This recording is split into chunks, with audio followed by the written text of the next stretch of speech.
sneaked Phil out here during the commercial break, and the audience leapt to its feet and gave him a standing ovation, which is how we feel about you two. You've been so generous to me and in getting ready for this show, and I feel like we all remember the Donahue days. This was the first time we ever saw anybody do what we've seen everywhere now, with the live audience and the energy and the smart conversation, right? Well, thank you. Go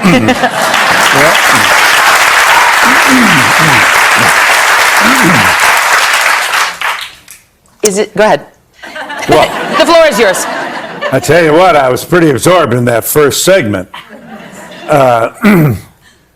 And it tells me, it reminds me of how far we've come, how far women have come. That was, in my day, in 1967, when we began our show, Middle Ages, a boss could tell his secretary to walk around the room so he could look at her, could poke her in the chest and say, "Are these real?" and get away with it. There was nothing she could do about it. So I think what we're seeing now is this is a chapter in the women's movement. The women who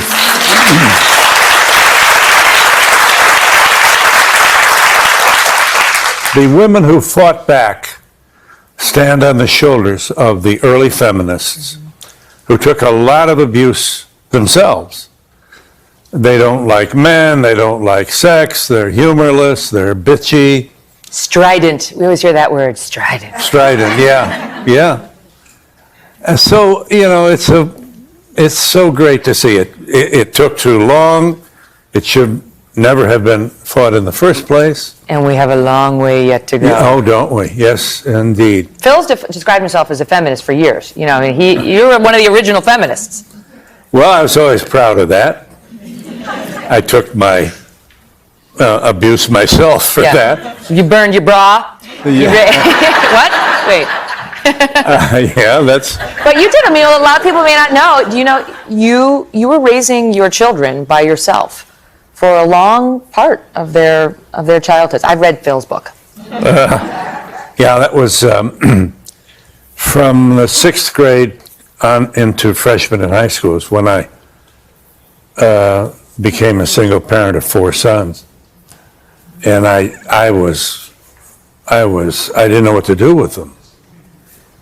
And I was doing, a show every day, running back and forth over my shoes. And I certainly learned a lot about what women endure. And I know that Downy goes in the rinse cycle.